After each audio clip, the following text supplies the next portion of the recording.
I'm a 22-year-old French student, currently pursuing my master's degree in Amsterdam. I live on my own in a small apartment and inside a student-only building. The neighbourhood is calm and peaceful, with the occasional sound of trams passing by or the distant echo of parties from other student buildings. But one night, something strange happened. It was around 10:00 p.m. when I heard a knock at my apartment door. Now I live on the 3rd floor. To reach my front door, someone has to unlock the main entrance, then unlock another door that leads to my hallway. This means only people with a key can get inside. If someone wants to visit, they either call me or ring my doorbell and I'll let them in. That extra layer of security makes the building feel safe. It's something I've always appreciated. On a regular day, if I heard someone knock on my door, I'd usually open it without thinking too much, whether it's my landlord checking in or a neighbour asking for something. As I said, I usually feel safe here, and I know how to take care of myself, if needed. But this time, something fell off. It wasn't that I felt immediate danger, not exactly, but something about it just didn't feel right. At first, I didn't move. I figured the person would just go away. I just finished an assignment and wanted to relax, but the knocking didn't stop. I stayed where I was thinking it would end soon, and I could finally enjoy the quiet. But the knocking kept going for at least 30 seconds. So finally I called out, "Hello?" A voice responded in English. "It's Uber Eats." That caught me off guard. Most people here speak Dutch, and I know the voices of the neighbours on my floor. This wasn't any of them. And it wasn't my landlord either. They said they were from Uber Eats, but I hadn't ordered anything that day. Something didn't add up. The voice sounded strange, like someone playing a prank. Or maybe a neighbour trying to be funny. It was a deep voice, probably a man around 40. Definitely sounded like someone who smokes a lot. I said I didn't order anything. You might have the wrong address. But just a few seconds later, the knocking started again. Harder. Then the voice said, "I'm pretty sure you did. I have an order under your name." That's when panic set in. I looked around quickly and grabbed my baseball bat, just in case, because now the knocking wasn't just loud, it was angry. It felt like he was trying to break the door down. I checked the lock, and to my horror it wasn't locked. Only 10 centimeters separated me from him. Thankfully, the door still couldn't be opened from the outside without a key, even if it was technically unlocked. I stepped back and asked what name is on the order. There was a pause. He seemed to be thinking. Then another loud, frustrated knock, like he was angry that I wasn't cooperating. A few minutes later, he gave up. I heard footsteps rushing down the emergency stairs right next to my apartment. They were loud, hurried, like someone trying to disappear fast. I stood there, frozen, unsure what just happened, or what would have happened if I had opened that door. And then I thought, how did he even get in? He would have needed 2 separate keys. Had he knocked on other doors first? I didn't know. So I shared the story in our building's WhatsApp group and asked if anyone else had noticed anything unusual. But no one had. No one had seen anything. No one had opened the door for anyone. That night I realised just how important it is to listen to your instincts. Something told me not to open that door, and I'm lucky I listened.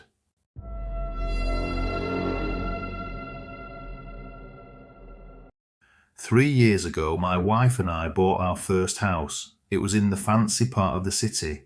We chose a place near my mum's house because she's been on her own since my dad passed away. My mum was born in South Africa before there was a vaccine for polio. She caught the disease when she was very young. She's never been able to move her legs, so for as long as I can remember, she's used crutches or a wheelchair. My wife and I wanted to live close by, close enough to visit her often to take care of her if she needed us. but not so close that she'd feel like we were always watching. I've always worried about something happening to her. It gave me peace of mind knowing I could get to her house in minutes, whether it was a small issue or something serious. But one summer night in 2019, something happened that I wasn't ready for. That summer I drove my mum to the airport. She was going back to South Africa to visit her sister and my cousins.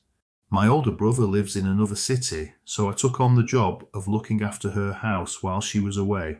Twice a week I'd stop by, water the plants, pick up the mail, check the answering machine, all the usual things a house needs while someone's away.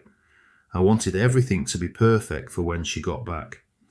A year earlier, I'd installed a security system in her house.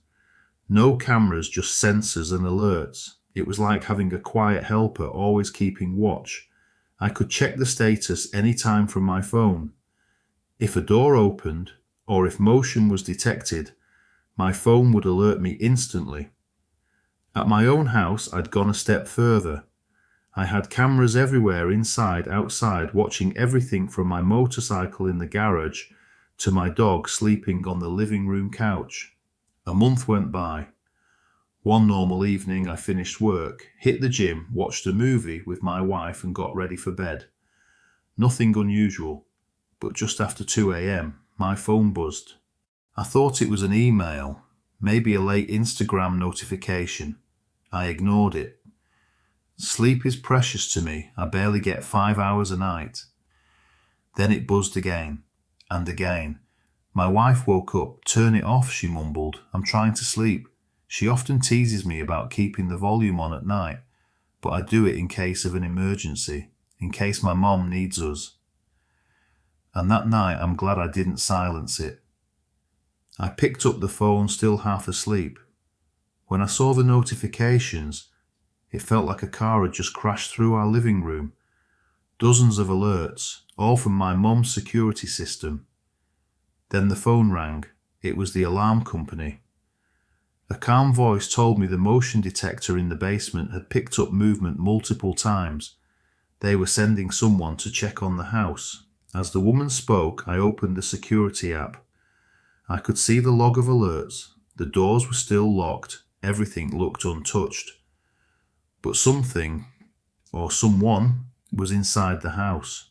Still half asleep, my mind leapt to the worst conclusion.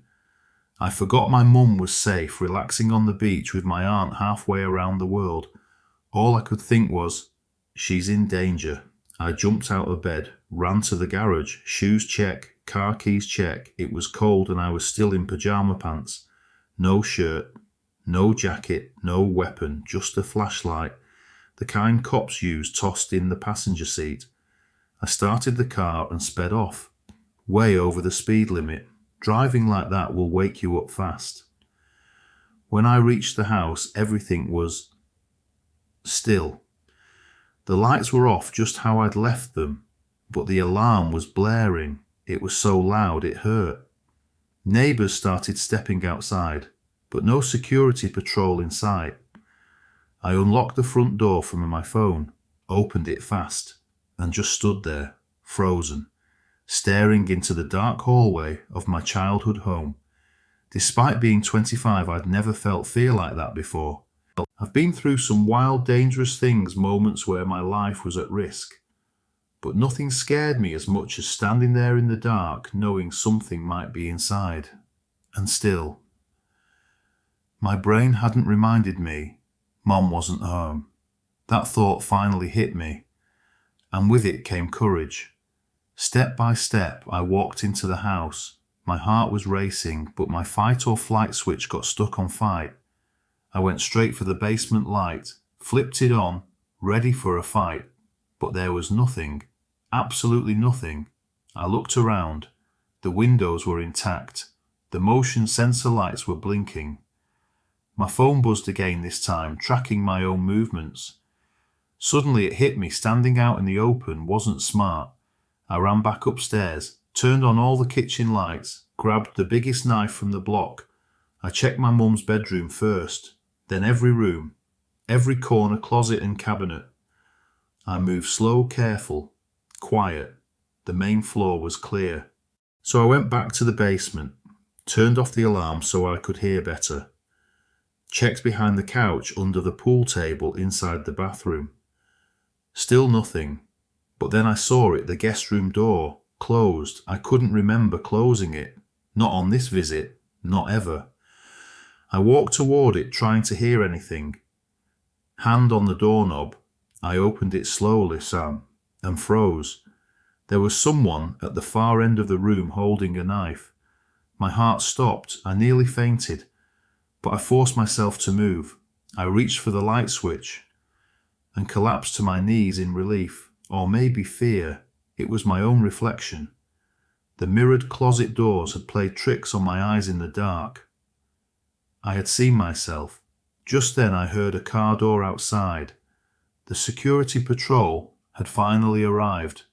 An hour late. The man who stepped out was not what I expected.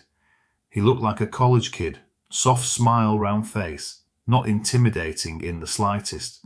He asked if I'd checked the house. I said yes, top to bottom. Then he asked, did you check the garage? My face dropped. I hadn't. I pressed the remote to open it. The garage was open and bare. I peeked in the car, checked the corners, nothing. He handed me a form to sign proof he responded to the call. I mentioned the motion sensors had detected movement several times. He paused. His face went pale.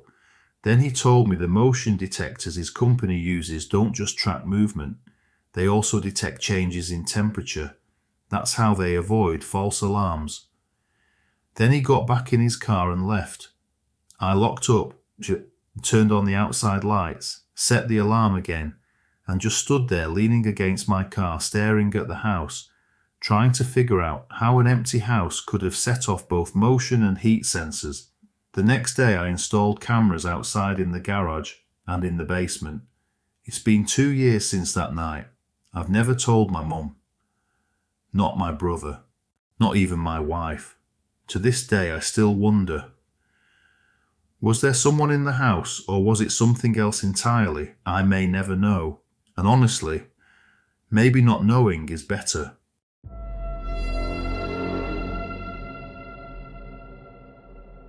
I met this guy while I was still with my boyfriend. Despite him being about 10 years older than me, if I recall correctly, he wasn't someone I found attractive. We only had about 20 minutes of conversation. It was all very impersonal. Just polite exchanges. I only spoke to him when it was absolutely necessary.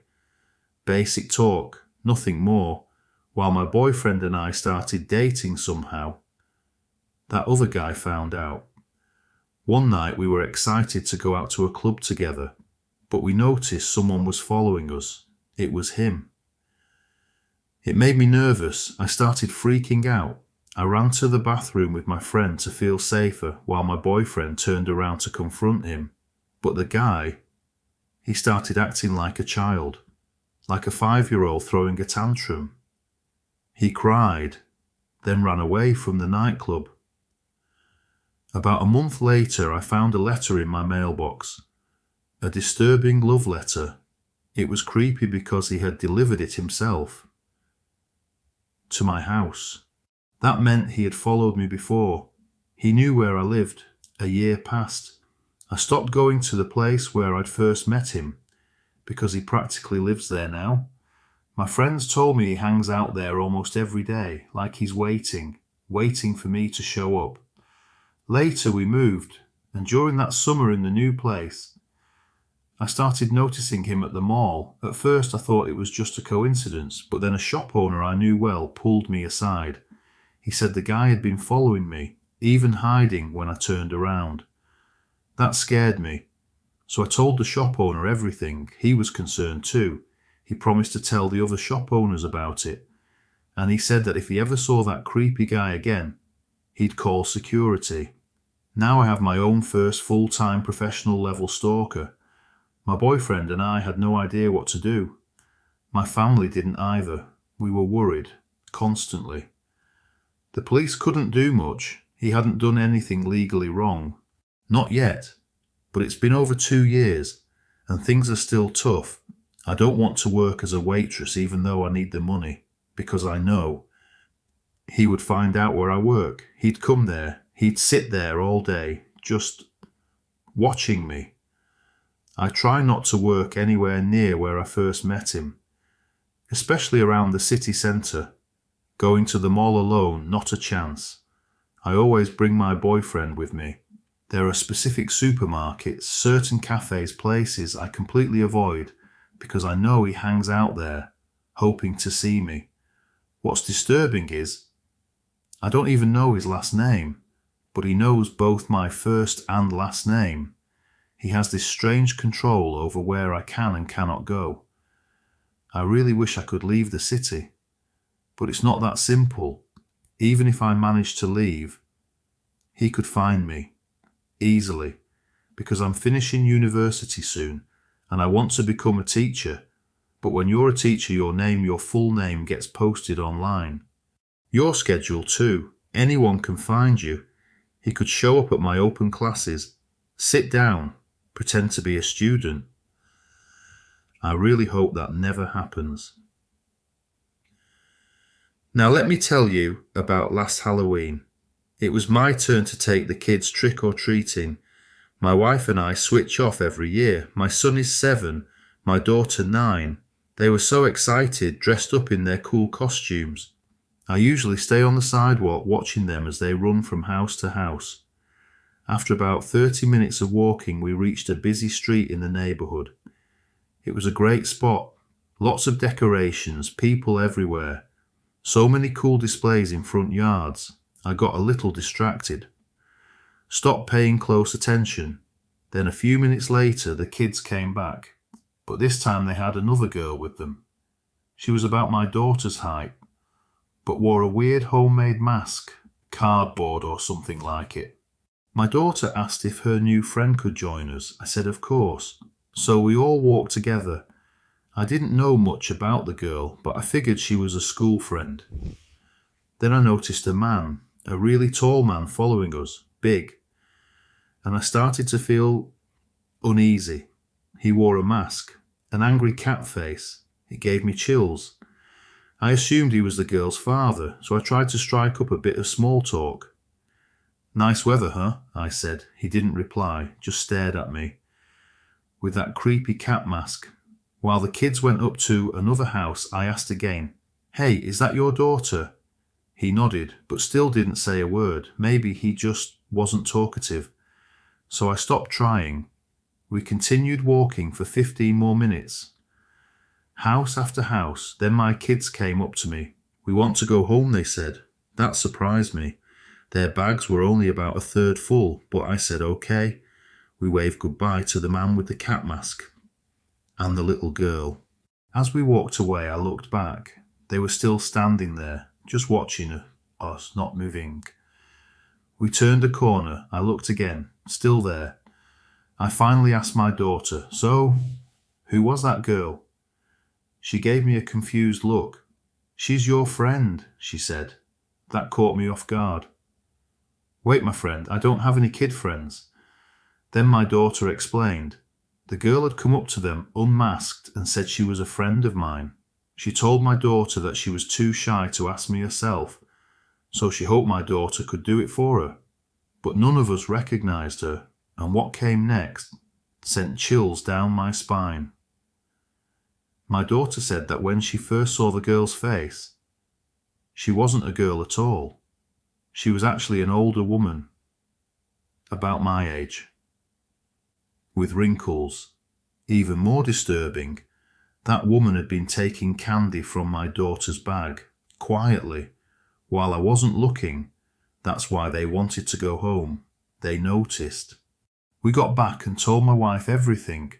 We checked all their candy. Nothing strange, nothing suspicious. We didn't call the police because, well, technically nothing bad happened. But now, looking back, I kind of wish we had. Because sometimes people wear masks on Halloween to pretend to be kids, and sometimes they're not pretending at all.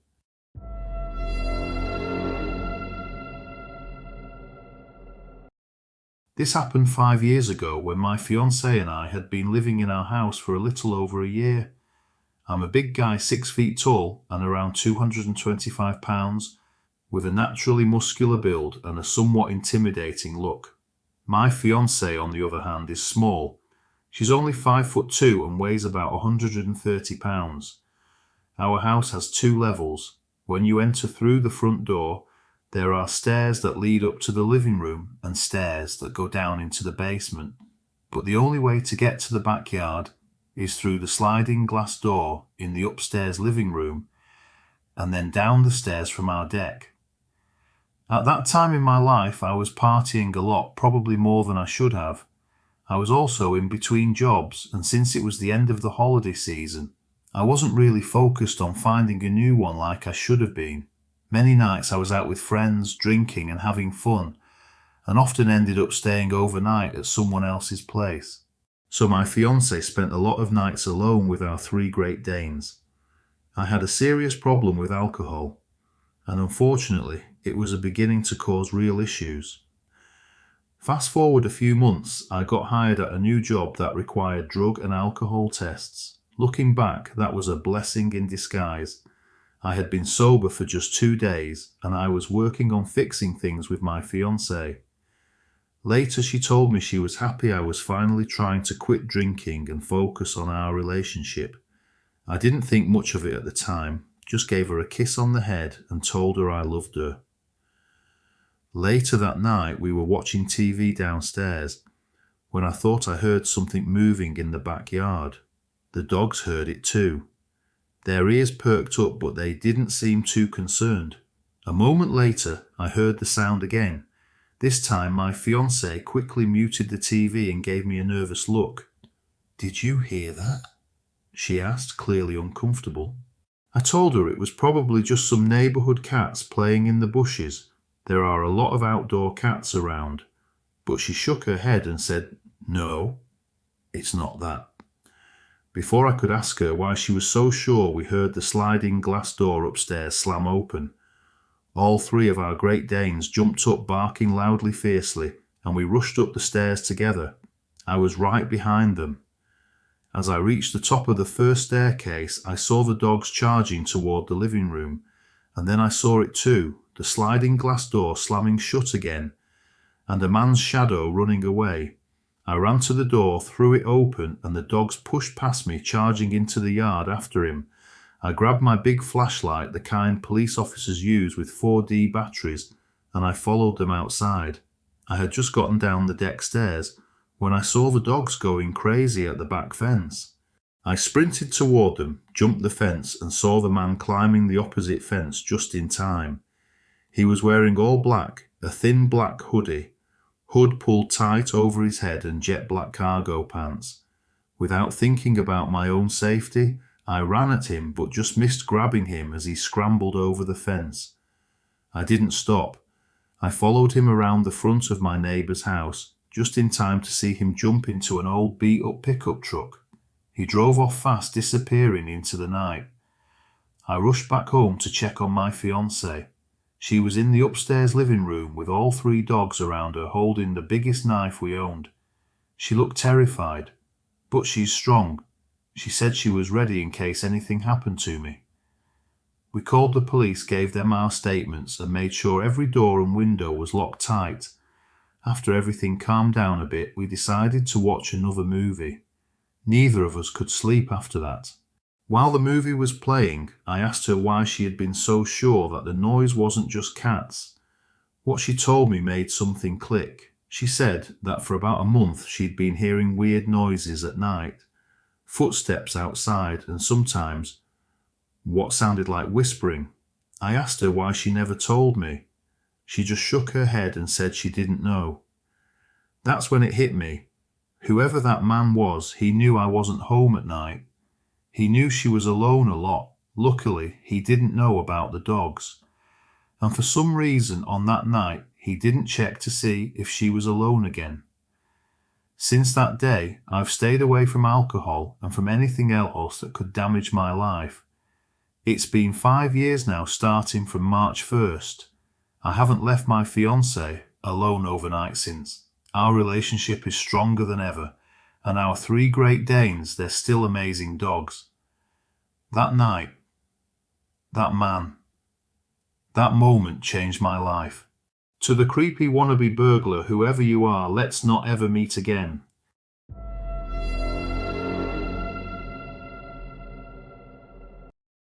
I used to live in an apartment on the first floor. Right next to me was a neighbour named Joe, and there were 2 more neighbours on either side. One evening, as the sun was setting, Joe knocked on my door. He was a bit chubby, had brown hair in a bowl cut, wore glasses and had on a button-down shirt. He told me he'd been going door to door asking if anyone could take care of his dog over the weekend. He had to leave suddenly for a work trip. I said yes, thinking it wouldn't be a big deal. Just to be safe, I asked for his phone number in case something came up. That was a mistake on my part, a mistake I didn't realise at the time. I just wanted to be a good neighbour. We talked a little after that, about video games, about playing Dungeons and Dragons. It seemed like we had some things in common. I was just being friendly, nothing more. I even had my wedding ring on and made sure he saw it by brushing my hand across my face. My husband was away at the time, so I didn't think much of it. Joe came back Monday morning. I gave him his key. I didn't ask for any money, but he said he wanted to repay me in a different way. He mentioned his office was hosting an escape room event, and he could bring a guest. I agreed. It sounded fun, and Joe seemed like a decent guy. Maybe we could be friends. But when the day came, I was sick. I spent the whole day curled up on the couch with my sweet cockapoo Cortana. I felt too ill to go to work, let alone an event. So I texted Joe and let him know. Told him not to worry about paying me back. His reply was a simple, okay. I didn't say anything after that, just went back to sleep. But Joe kept texting me over the next few weeks. I didn't really understand what he was trying to say. Not until the very end. A few days later, he suddenly asked why I hadn't invited him to play Dungeons and Dragons. I was confused. I had never mentioned it to him. So I figured maybe he overheard me talking to a friend in the hallway. After that, things started getting strange. Right outside Joe's window, there was a patch of grass where I'd usually take Cortana to do her business. She's a calm dog. She doesn't really look up when she's sniffing around. But that day, out of nowhere, Cortana turned sharply toward Joe's window. The blinds were shut tight, and she started barking, loud. I was embarrassed. She never acted like that. I tried pulling her away, telling her to quiet down, but she wouldn't stop. After that, every afternoon we went to that grassy area, she would bark like crazy at that same window. So I started taking her somewhere else instead. And it worked. After about a week, I decided to try again. But this time, the blinds were pulled all the way to the top, the window was wide open, and Joey popped his torso all the way out, stretching his arms to the sky. My first thought was just, who does that? I gave an awkward hello and quickly walked Cortana back inside. A few days later, I started getting knocks on my door, almost every night. I checked the peephole. It was Joe. Just standing there, not saying anything, just looking. Then he texted me, asked if he could take me out to dinner. I was stunned, just staring at the message. 3 minutes later, he sent another one. I'm just trying to be friendly. Sorry for being friendly after you didn't come last time. I wish I had a picture of my face because I must have looked shocked. Even Cortana sat up and stared at me. Now I want to be clear, I'm a busy person. I don't always reply to texts right away. Honestly, I almost never do. But by that point, I was scared. I called my mum, told her everything. I was afraid. What if this guy tried to break into my apartment, hurt me just because I didn't show up to some event? My mum told me to be firm. She said, tell him your husband wouldn't be okay with you having dinner with another man. Tell him his behaviour is inappropriate. So that's what I did. And oddly enough, that's what made him stop. Avoiding him didn't work, ignoring him didn't work, even rushing inside when I saw him open his door, that didn't work either. But the moment I brought up my husband, it was like a switch flipped. Even after that, Cortana would still growl at the window sometimes. A few months later, I moved out of that apartment, and thankfully, I never heard from Joe again.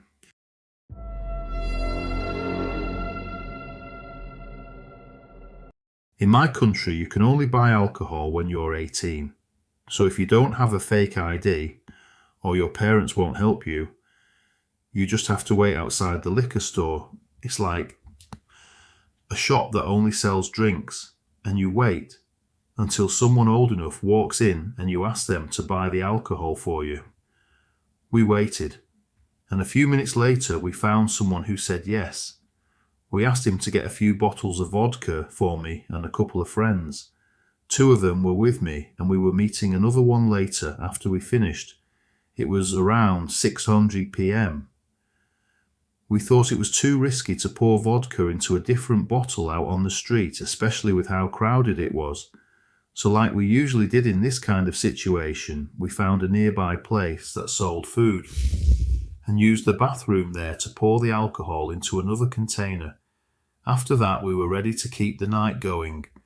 This time we decided to head to a nearby McDonald's. It was a safe choice. We'd done it there before, so we went in and headed straight for the bathroom, just like we always did. Me and my 2 friends Harriet and Cara all squeezed into one bathroom stall to take care of what we needed to do. As I said, we'd done this a lot. We usually picked this as McDonald's because it was always busy. And no one really noticed 3 teenagers walking in and going straight to the bathroom without buying anything. We finished up, and just as we were about to leave the stall, we heard a giggle. At first we didn't know where it was coming from. Then I looked up and saw the forehead and eyes of a man, maybe around 30 years old, peeking out from under a lifted tile in the ceiling. We froze, just staring at this guy who was giggling and asking for our names, asking where we were going, asking if he could join us. We were shocked. I mean, who expects to see a man in the ceiling of a McDonald's bathroom? But being a teenager and thinking I was invincible, I told him he was creepy and to go away. He only giggled more, wiggling around in the ceiling, never taking his eyes off of us. I should probably mention, along with pouring drinks into other bottles, we had also pre-rolled a few joints. We were too scared to alert anyone, terrified of our parents finding out. The guy, still staring at us, kept asking questions like, "How old are you boys? Where do you live? Can I have some of your drink?" He kept shifting around up there, and then he started lifting the tile. That's when we realized the only way for him to come down was to fall right on top of us. We bolted, ran out of that stall fast. Outside, we stopped to talk about what to do. I chose to go back in and tell someone because this was a very busy McDonald's. There would be women and kids using that bathroom until closing time. I didn't want to risk it, especially after what I saw. So I went in, told one of the workers I'd been in the bathroom for a long time talking on the phone. It was a terrible lie, but I was too scared to tell the truth. Too scared they'd call the police. Surprisingly, when the guy showed up, the staff didn't seem shocked, just mad. I watched a few of the workers go into the bathroom. I figured they'd handle it, so I left. We still went to that McDonald's sometimes, but we never saw that guy in the ceiling again. We don't know if he got caught. We never heard anything about it. This happened almost 10 years ago, when I was 13. My friend and I were excited. It was our first time going trick-or-treating without our parents. We lived in a small town. Not much ever happened.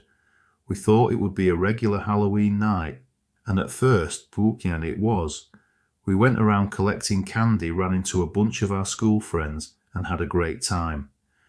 Around 8:00 p.m, we realized it was time to head home. On the way back, we stopped by our teacher's house, but she wasn't there. The street was really dark, not many street lights.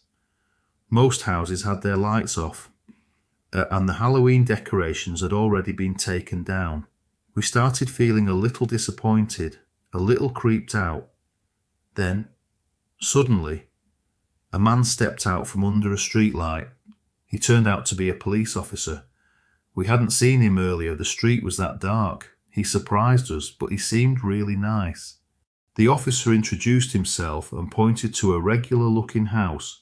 Then he told us that an older man in that house was inviting trick-or-treaters inside. He said someone had called the police, but when they got there, no one answered the door. He kept saying his police car and his partner were just around the block. We looked around, but we didn't see any police car, no partner either. I'd always been a little paranoid as a kid. My mum loved crime shows and she shared all kinds of lessons with me. One of them was about fake cops. Some people pretend to be officers just to make others trust them. So as we stood there, I started feeling really uncomfortable. Something about him felt off. No badge, no car, no partner. But at the same time, he smiled a lot and seemed like he really wanted to help us.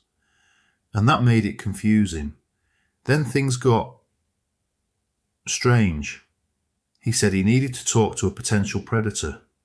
He wanted our help. Because we were young girls, he said we could get the man to open the door.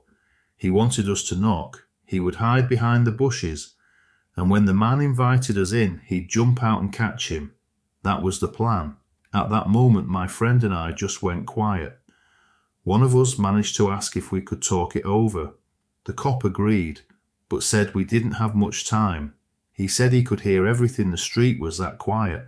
I remember wanting to say something, but being too scared he'd hear it. And make things worse, we just looked at each other for a long time. Then the cop started getting frustrated, told us to hurry up. Just then a family came down the street. They saw the officer and started walking over to see what was going on. That's when he said, "I'll be right back." He told us not to leave. As soon as he turned around, we ran out of that street and didn't look back. On our way home, we talked about what just happened. Maybe he was a fake cop. Maybe it was a prank. Maybe we misunderstood a real officer. We told our parents, but we made it sound less serious. We didn't call the police. Our dad went to the house, but there were no cop cars, no other officers, nothing. Over the years, I've regretted not calling the real police. We told our class the next day, and even our teacher didn't think it was a big deal. But looking back now, it's strange. Why would a real police officer put two kids in such a dangerous situation? I still wonder what really happened. But I guess some things stay a mystery, and that's just how it goes sometimes.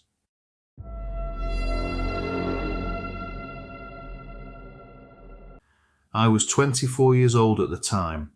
I'm 5'2", and I can confidently say that I look attractive.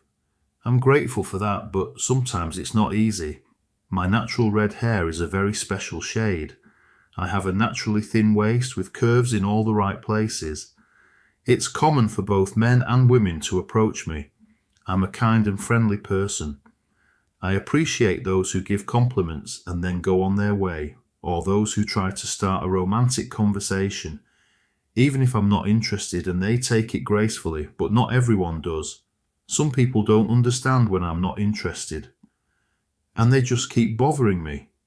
Unfortunately, that kind of thing happened pretty often. But this man, the one I'm going to talk about, he took it to another level. I had recently come out of a really bad relationship. I moved back in with my parents. And because I didn't have my own room yet, I was sleeping on the couch downstairs. The story really starts on the very first night. It was a nice cool evening. The sun had just started to go down and the Arizona sky was painted in soft pink and orange. I was taking both of my dogs to the park up the road. Our house was in a smaller neighborhood that was part of a much larger one. There was one long winding road that led from the entrance all the way to the back, where we lived. My parents' house was just 2 homes away from the edge of the park. I walked to the left, taking the path that goes around the far side. There was a large open area where I let my dogs run free for a while. After about 10 minutes, I called them back and clipped on their leashes. Then we continued our walk. I passed the play area and the picnic tables near the middle of the park. Beyond that was a smaller field, and just past that the basketball courts. That's where I saw him. There was a man watching two young boys play basketball. The kids looked to be about 6 or 8 years old. The man was probably in his 40s, not heavy but with a strong build, maybe 6 feet tall. As I got closer, one of the boys asked if he could pet my dog. I said it was okay to pet Pluto, my friendly pit bull, but my miniature schnauzer, Walter, didn't like kids and stayed close to me. Pluto, on the other hand, was thrilled. He wagged his tail with that big pit bull grin soaking up all the attention. As the kids showered him with pets, the man started making small talk. I'm always polite, so I answered everything casually. "How's your night going?" I smiled. "It's nice out." He nodded. "Yeah, we've been here for a while. What about you?" Then he asked if I lived nearby. I didn't think anything of it. I nodded in the direction of our house and said, "Yeah, just up the road." He seemed pleased. "Oh, really?" "Saying we live just down there," he said, pointing. That's when one of the kids spoke up. "We're not that close, Dad." At the time, I didn't think much of it. Looking back, it was definitely a red flag, but in that moment I thought maybe the boy just saw a short walk as a big deal. Kids have little legs and short attention spans. We laughed it off and moved on. I said I needed to head home and give my dog some water. The older boy, who hadn't said much, had already gone back to the court. The younger boy, the one who called him Dad, stuck by me. Then the man said, "Yeah, we're heading that way too. I'll walk with you." I didn't really want him to, but it's a neighbourhood and I didn't want to seem rude. Some people might have said no, but I tend to be polite for too long. And it's strange I'm independent, a girly girl, yes, I love being pampered. But I'm also strong. I need someone who knows how to say no to me when I need it. But with strangers, especially persistent ones, I tend to hold back. As we walked, I realised the other boy wasn't the man's son. He was just another neighbourhood kid. So now it was just me, the man, and his kid. We cut across the courts through the rocks and reached the sidewalk. Then we crossed the road toward my side of the neighbourhood. That's when the questions started getting more personal. "So is it just you and your husband?" I replied. "No, I'm not married." "Oh," he said. "So who do you live with?" I answered. "I just ended a relationship. I'm staying with my parents for now." He smiled. "That's nice. What do they do for work?" That one made me hesitate. I gave short, vague answers. He asked, "Are they gone during the day, long hours?" Now it was getting uncomfortable. I told him my dad worked from home and he's almost always around. That was true. By then we were right near my yard. Walter stayed close to me, still a little uneasy. I told the man honestly, Walter can get aggressive on our property or in my car. He doesn't snap at people in public, but here it's different. The man nodded. "No problem, have a good night." I returned the goodbye and headed up the path. I unclipped the dogs' leashes and went inside, locking the door behind me. As I checked their water bowls, I heard a low growl. It was Walter. That wasn't normal, not unless someone was right outside. I peeked through the blinds. The man and the boy were walking, but they weren't heading home. They were going back toward the park. There was only one car at the park, and besides the younger boy still playing basketball, the place was empty. If he lived nearby, why did he need a car and why go back? Something felt wrong, but I brushed it off. The next night I had a grooming appointment coming up. I run a pet grooming business from home and I was doing some online work while I waited. The doorbell rang. I assumed my client had arrived early. That happens sometimes. But when I opened the door, it wasn't my client, it was him. He smiled brightly. "Hey, what are you doing?" I answered awkwardly. Hey, not much. What's up?" He said he was heading to the park. and thought I could come too. Then he added almost too quickly, "But why don't you leave the dogs behind this time?" That was weird. I explained that I had a client coming any minute and I couldn't go. He seemed disappointed, but he left. The next night, another knock. Same time. It was dark outside. I hadn't turned on the porch light. I opened the door and flipped the switch. Guess who? Again he asked me to come to the park. Again he asked me to leave the dogs. I told him I couldn't even, though I had no plans. I was polite but distant. He asked, "When can you come then?" I explained that I was self-employed, that I take appointments the same day, sometimes last minute, that my schedule is unpredictable. He nodded. "Okay, maybe in a few days then." I said, "Yeah, maybe," but my smile didn't reach my eyes. On the third night, the fourth time he showed up, I didn't answer the door. It was the same time. I knew it was him. This time I wasn't in the living room. So the TV was off and it looked dark from outside. He rang the bell. I let the dogs bark. I waited until he left. I told my dad it was just a friend I didn't want to see. He shrugged and went back to work. The fifth night, no knock. I didn't think anything of it. I went to sleep on the couch as usual. Sometime during the night, I woke up. It was dark.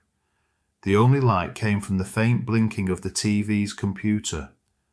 And there was Pluto, standing stiff in front of me, growling. He was staring behind me at the kitchen doorway. I turned. A man stood there, unmoving, tall, strong build, the same silhouette I remembered. I gasped. Pluto lunged. The man turned and bolted. I grabbed my gun from the coffee table, but my hands were shaking. It was dark. I couldn't tell what was what. I rushed into the kitchen. The sliding door had been broken. The doggy door ripped apart. He had come through it. I ran outside barefoot, the rocks sharp beneath my feet. The gate was locked. He must have jumped the wall. Pluto was still alert by the gate. Walter paced anxiously by the fence. I called them back. We went inside. I removed the broken doggy door, locked the sliding door tight, and checked every window. I should have called the police, even if I didn't have much to tell them. What if they knew him? What if he tried it again? What if my report helped stop him or helped someone else I didn't call? That was a mistake. I'll never know what he wanted that night. But I can guess, and none of the possibilities are good. I can't prove it was the man from the basketball court. But who else could it have been? He never came back after that night, and I've never forgotten. Now I'm careful, extra careful. Every door is locked, every window checked, and my gun always closed with nothing else near it. I've learned how to be firm, how to shut things down clearly. You can say no, you can end a conversation without being rude. Don't be afraid to do that. It might just save your life.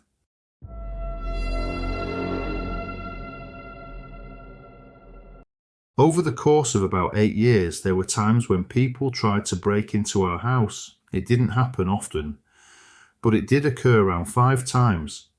Surprisingly, one of the attempted break-ins was by one of our neighbours. To give you some background, we live in Tucson, Arizona, in an eastern neighbourhood near the Air Force Base. We moved there in 2009 when I was finishing 5th grade. Our house wasn't in the best condition, but we didn't have much of a choice. My parents had 2 younger sons born in 2007 and 2008, and we couldn't all fit into a small 2-bedroom apartment. There was also me, and my sister, who was 3 years younger than me. The first time someone tried to break in was in late August 2009. My dad was working the night shift and my mum was in her room folding laundry while I was at the table doing homework. I had just started middle school and was trying hard to stay on top of my schoolwork. At the same time, my little sister, let's call her Jane, was playing with our baby brothers AJ and Louis. It was around 9:00 p.m.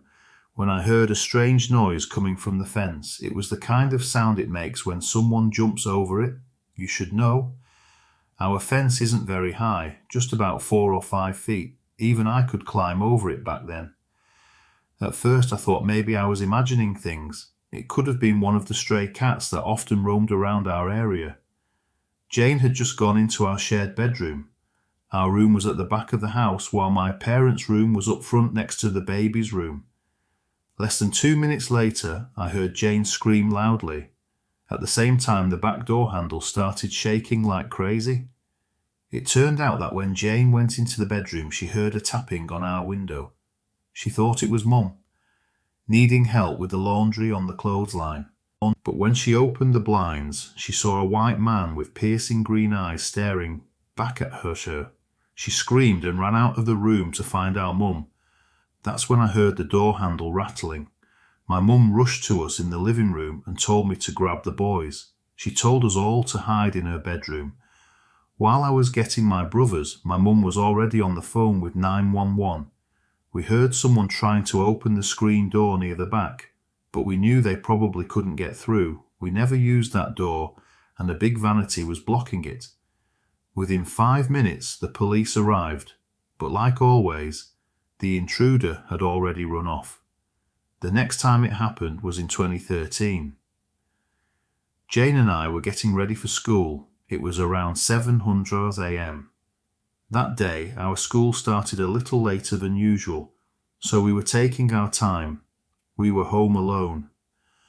Our parents had to start work early, and they had already dropped off our brothers at our grandparents' house.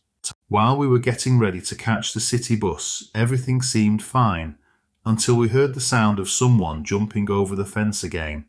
This time we had a Belgian Malinois named Demon, and he was already on high alert. We heard the back door handle rattling again, and Demon went wild. I opened the door just in time to see him charge into the yard.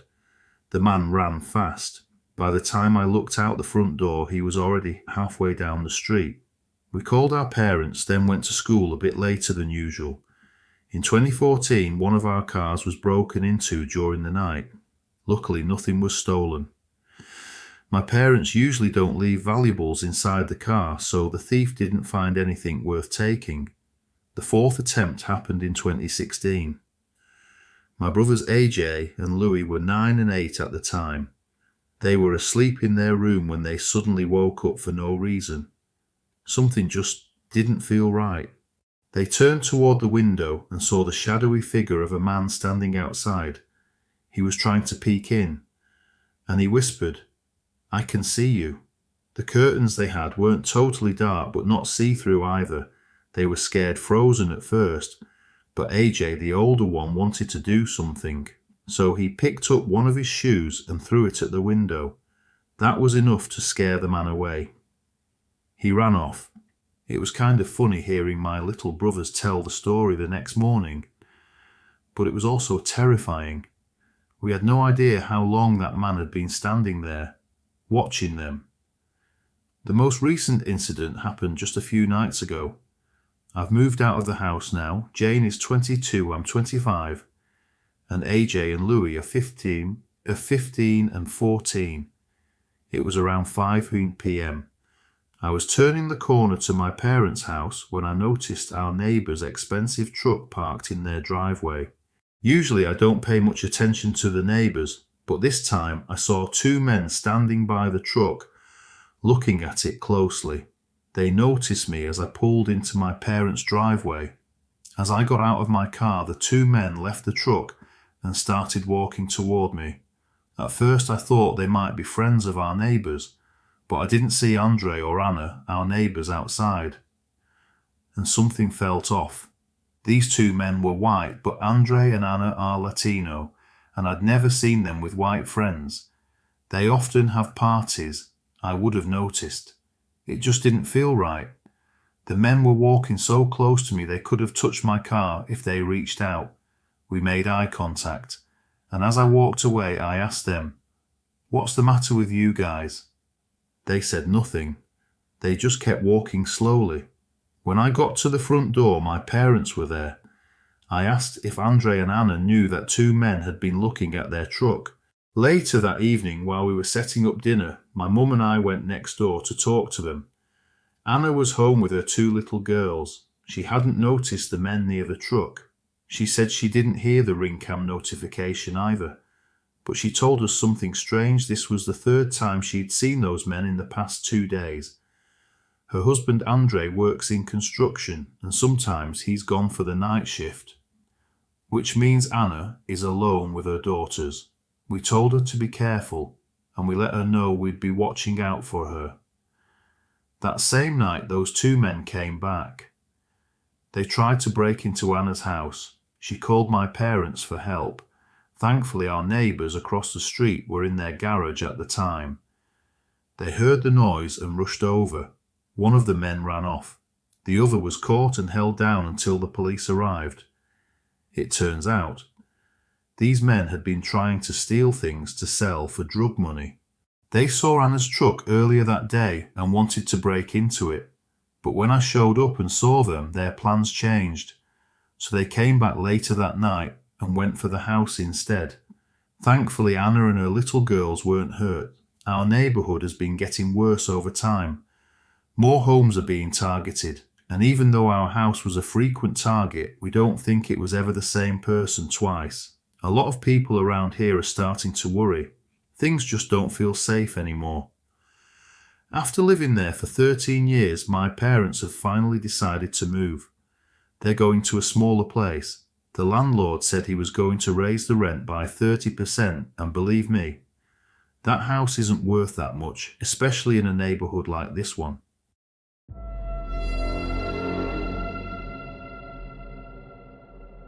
Last year, I had a bad accident, one that almost killed me. Since then, I've had these strange episodes: chest pain, trouble breathing for no clear reason. Sometimes my arms and legs shake on their own. I'm 16. I live in the countryside on a big property surrounded by trees and bushes. I've always been cautious. I don't trust strangers.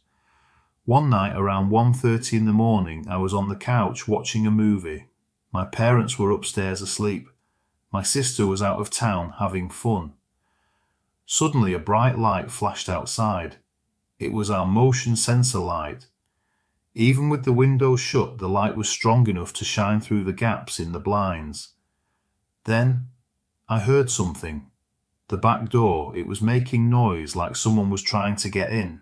I figured it was my sister returning home, but she didn't come in. Not for another 20 minutes. When she finally arrived, I asked her why she'd stayed outside so long. She looked at me confused and said she'd just gotten home. I tried to convince myself it was probably the wind. There had been a storm that night. Big winds, nothing to worry about. We went to bed, separate rooms. I was still unsettled. The next night at 1:15 a.m. I was in the kitchen making a sandwich. The kitchen is connected to the garage. That's where my dog and cat sleep.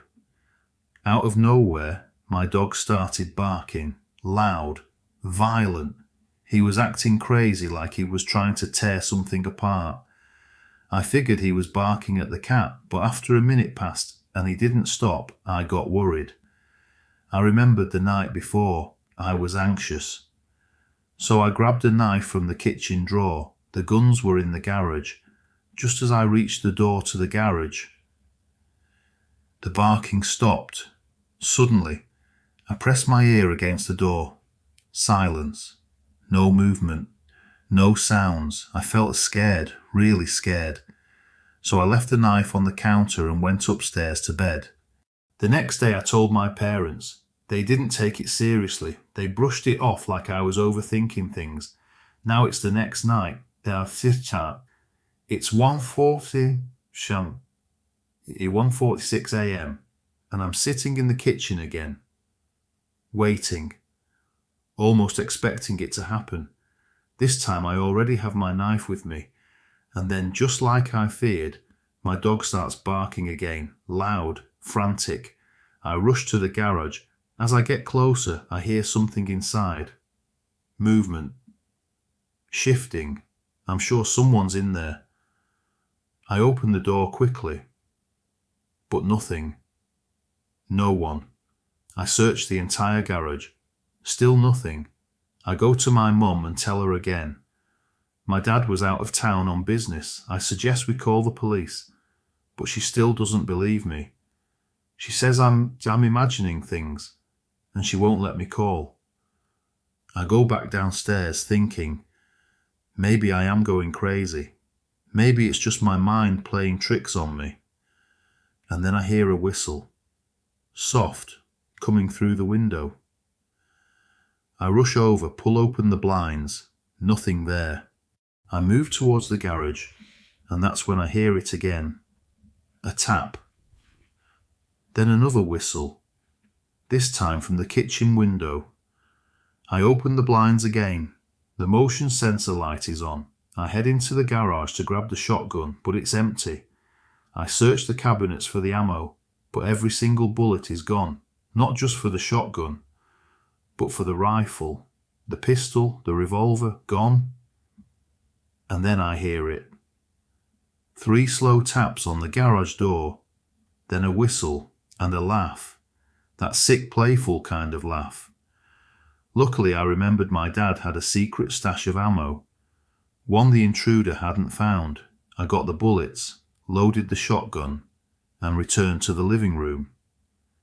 Then it started, the sound again, tapping, whistling, laughing.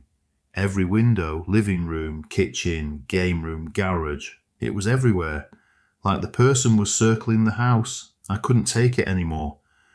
I rushed outside with the gun. The figure was gone, or so I thought. Then I looked up.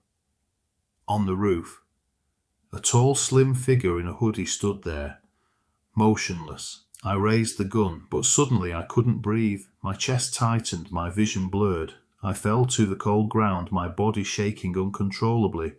My condition, it was happening again. The figure jumped down, walked right up to me. He bent down and put his lips right next to my ear and whistled. I thought I was going to die. Then he walked towards the pool. After a few minutes I managed to stand, barely. I used the shotgun like a walking stick, my legs still trembling. I thought he was gone. So I went back inside. This time my mum believed me. We were about to call the police when we saw it. Out the window, his head, just his head, peeking out from the water in our pool. The police came. They searched the whole property. They found the missing bullets in the shed. There were muddy footprints, everywhere. And on the wall, carved into the wood, 2 words, "Oh no." We also discovered how he got in. There was a heavy metal plate in the garage. He had moved it, revealing a hole that led outside. It was a complete nightmare, one I'll never forget. To the person who was whistling and laughing like a maniac, I dare you to come back so I can finish the job this time.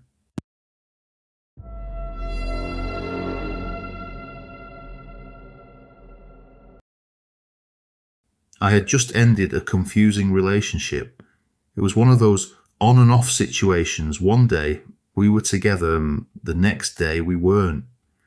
This went on for 7 months because people always say you should fight for what's important to you, right? Anyway, I eventually decided I was done. No more chances, no more trying to make it work. I was just done. That part of my life was over, and I was honestly happy to be somewhere else, surrounded by family, starting to put myself back together. When I arrived, I spent a couple of days just sleeping. My mum, who's a nurse, got worried something might be physically wrong, but really I just needed a couple of days in a safe place, a quiet place to breathe, and to think about my new life waiting for me when I got back. Before we left for the coast, I met up with a friend from school, someone I had stayed in touch with. I thought it would just be the 2 of us, but it didn't really bother me when someone else joined. We hung out for a bit and then I had to go home. I had 2 routes I could take.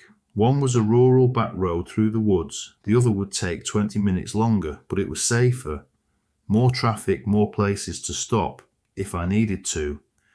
Since it was a wooded area, I needed to keep an eye out for deer. I said goodbye to my friend, told him, if you're ever near where I live, look me up, we can grab a drink or something. I told him to get my number from our mutual friend, then I left. About halfway home, my stomach started to feel off, so I slowed down a bit. And guess what? There was a deer standing right in the middle of the road. Because I slowed down, I also noticed another car ahead. I couldn't shake the weird feeling in my stomach, so I decided to change course and head toward the main road. I didn't want to stop at some random farmhouse in the countryside. I've seen too many horror movies for that. So I drove to the main road and stopped at a gas station. I sat there for a few minutes just trying not to feel sick. Then I went inside, bought some water, and ginger ale, came back out to my car. And the weird feeling still wouldn't go away. I didn't want to go straight home. Instead, I drove around for a while, taking random roads, letting my mind wander. Eventually, that strange feeling in my stomach faded. I went home, read a bit, and went to sleep. The next day, everything was okay. We went to the coast as planned. Fast forward 2 weeks, the trip was done. But I still felt a little fragile from the breakup. So I thought I'd start clearing out negative energy, the little things left behind, the emotional clutter. I knew it would take time. I just wanted to begin. The next day I spent the afternoon doing simple tasks, organising things, distracting myself from overthinking. Later that day, my phone rang. I don't get many calls, so I thought maybe it was a family emergency. The area code matched my cousin's, so I answered without hesitation. But it wasn't my cousin. It was the guy I had met at my friend's place. That felt odd. But I didn't think much of it at the time. I asked, "Hey, what's going on?" He told me he was at the airport. I thought that was strange, so I asked, "Oh, cool. Where are you flying to?" He replied, "I already landed." I was still a bit distracted, honestly. I just wanted to get off the phone and go back to zoning out. So I told him, "Well, have a good time, wherever you are." That's when he said something that stopped me cold. He said he needed me to pick him up. I said, "Wait, what did you just say?" He repeated, "I came to visit you." I was stunned.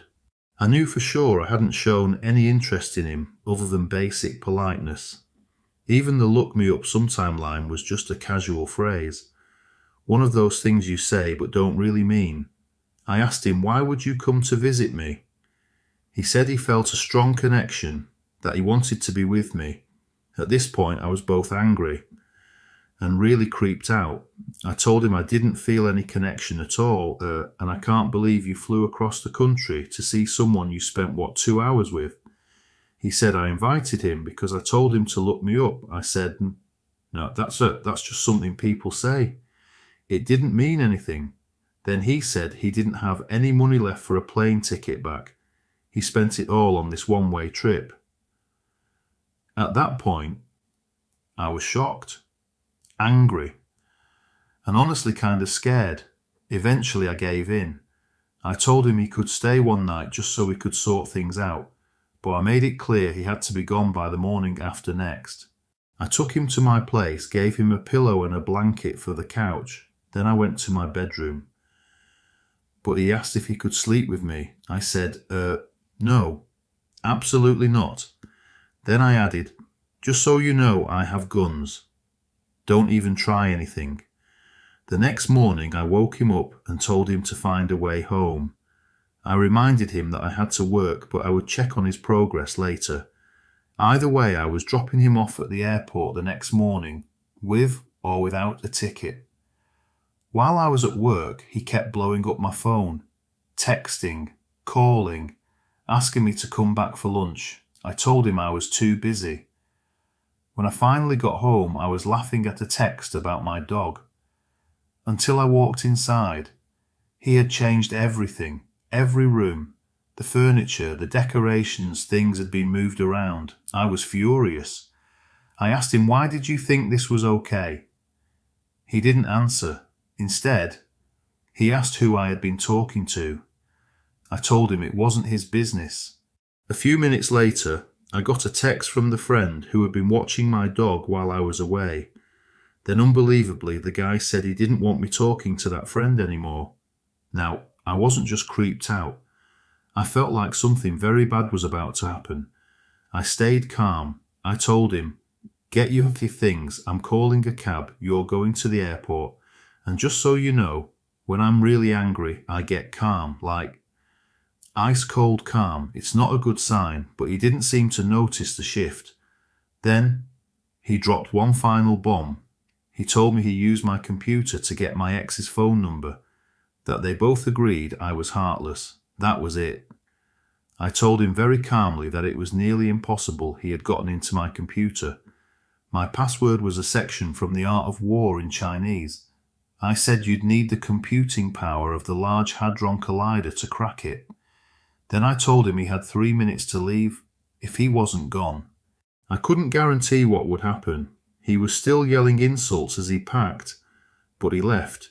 He kept texting and calling. For a while I'd blocked one number and he'd use 6 more, but eventually it stopped.